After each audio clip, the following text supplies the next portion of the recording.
بسم اللہ الرحمن الرحیم نحمد و نصلی علی رسول الکریم بسم اللہ الرحمن الرحیم۔ بہت ہی خوبصورت اور بہترین احیاء العلوم کتاب ہے، اس کے اندر ایک بہت خوبصورت واقعہ لکھا ہوا ہے اور اس کے اندر ایسا سبق ہے ہمارے لیے کہ اگر ہم اس چیز کو غور سے سنیں گے، اس واقعے کو، تو اس کے اندر سے بہت بہترین سبق ہم حاصل کریں گے کہ بنی اسرائیل کے اندر ایک بہت ہی عابد شخص رہتا تھا۔ دنیا سے بے رغبت ہو کے الگ سے وہ بڑے انہماک کے ساتھ عبادت کرتا تھا اور تھا بھی بہت اچھا انسان۔ تو ایک دفعہ اس کے پاس جو ہے ایک جماعت آئی، کچھ لوگوں اکٹھے ہو کے آئے کہ اے عابد، تو اپنی عبادت میں مشغول ہے اور یہاں قریب ایک علاقے کے اندر جو ہے ایک قوم رہتی ہے جو ایک درخت کی پوجا کرتی ہے، درخت کی پوجا کرتے ہیں اور تو اپنی عبادت میں مشغول ہے۔ تو یہ بات سن کے اس عابد کو بہت غصہ آیا، تو اس نے فیصلہ کیا کہ میں جا کے جس درخت کی وہ عبادت کرتی ہے قوم، اس درخت کو کاٹ دوں گا، اور اپنا کلاڑا اپنے کاندھے پہ رکھا اور چل دیا۔ اور جیسے ہی وہ تھوڑا سا فاصلہ طے کر چکا تو آگے سے اس کو شیطان جو ہے ایک بوڑھے مرد انسان کی شکل میں اس کو ملا۔ تو اس نے پوچھا کہ اے عابد، کہاں جا رہے ہو؟ تو عابد نے آگے سے کہا کہ میں جو ہے فلاں درخت کو کاٹنے جا رہا ہوں، کیونکہ لوگ اس کی پوجا کرتے ہیں اور میں اس کو کاٹ دوں گا۔ تو شیطان نے، جو بزرگ آدمی کی شکل میں تھا، اس نے اسے کہا کہ تو ایسا نہ کر، تو کیوں اپنا عبادت چھوڑ کے اس فضول کام کی طرف چل دیا ہے؟ تیری عبادت میں حرج ہوگا اور اس کا فائدہ بھی تجھے کوئی نہیں ہے۔ تو آگے سے وہ عابد کہنے لگا کہ نہیں، یہ بھی جو ہے یہ ثواب کا کام ہے، یہ بھی نیکی کا کام ہے، میں ضرور اس درخت کو کاٹوں گا۔ تو شیطان نے کہا نہیں، میں تجھے ایسا نہیں کرنے دوں گا۔ جب ان میں تکرار ہوئی تو ان کا آپس میں لڑائی ہو گئی۔ تو ایک دوسرے کو جب وہ کشتی لڑ رہے تھے تو جو عابد تھا اس نے جو بزرگ تھا اس کو بزرگ کو گرا دیا، اور گرا کے جب اس کے سینے پہ چڑھ کے بیٹھ گیا تو اس شیطان نے، جو بزرگ شیطان تھا، اس نے دیکھا کہ وہ عاجز آ گیا ہوں، میں اسے نہیں جیت سکتا، تو اس نے کہا میری بات سن۔ اس نے اس کو چھوڑ دیا۔ اس نے کہا کیا بات ہے، کیا بات تم اسے کرے گا؟ اس کو کہنے لگا کہ دیکھ میری بات سن، تو ایک اپنی عبادت چھوڑ کے فضول کام میں لگ گیا ہے، یہاں تیرا اس میں کوئی نفع نہیں ہے۔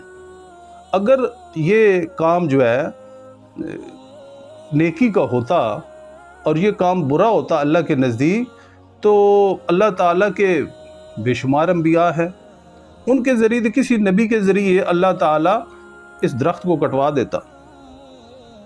تو فضول میں اپنا وقت ضائع کر رہا ہے۔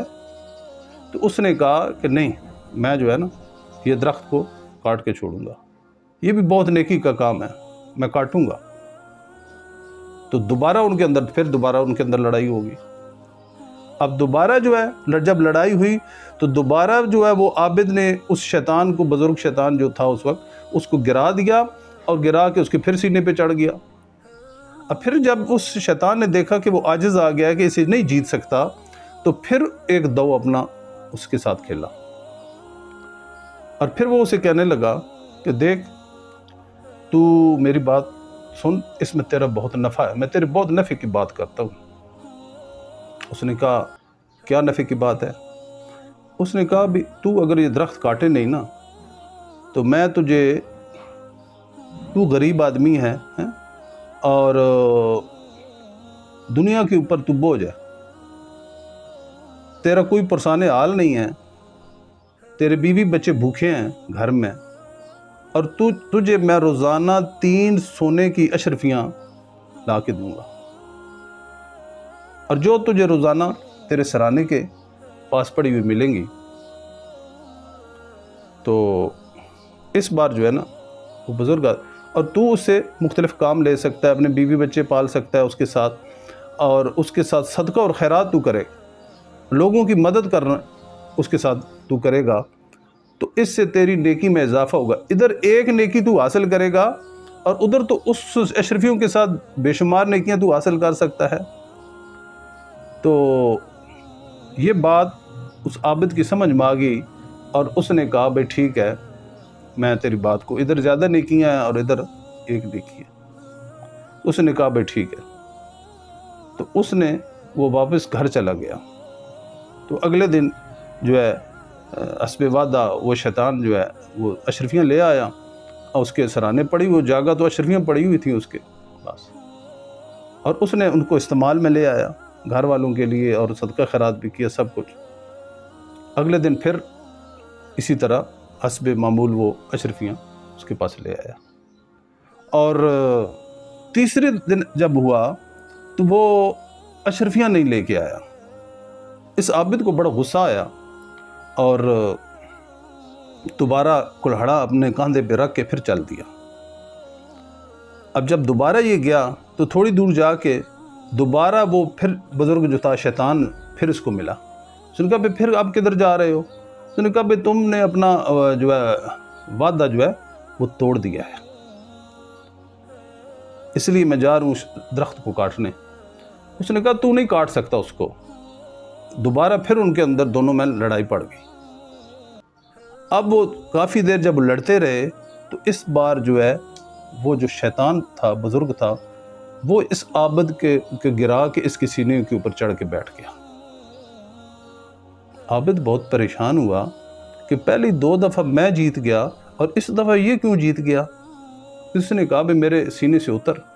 عابد نے اس کو کہا کہ میرے سینے سے اترو۔ تو اس شیطان جب اترا تو اس نے کہا میرے ایک سوال کا جواب دو، کہ پہلے 2 دفعہ جو ہے میں تجھے جیتا، اس دفعہ کیا ہوا کہ تو مجھے جیت گیا؟ تو اس نے آگے سے کہا کہ پہلے تو خالص اللہ کے لیے لڑ رہا تھا میرے ساتھ، پہلے جو تیرا غصہ تھا وہ اللہ کے لیے تھا، اب تیرا جو ہے غصہ اس کے اندر دینار آ گئے ہیں، اس کے اندر وہ سونے کی اشرفیاں آ گئی ہیں، اب تیرا عمل خالص نہیں رہا اللہ کے لیے۔ تو اس عابد کو جو ہے نا بہت افسوس ہوا اس بات پہ۔ میرے بھائیو اور دوستو، ہم بھی دیکھیں کہ ہم جو ہے کتنا خالص عمل کرتے ہیں اللہ کے لیے، ہم جو اپنے صدقہ خیرات کرتے ہیں، ہم جو بھی عمل کرتے ہیں اور شیطان اس کے پیچھے پڑ جاتا ہے، اور کہیں نہ کہیں راستے سے ہمیں وہ ضرور بھٹکا دیتا ہے۔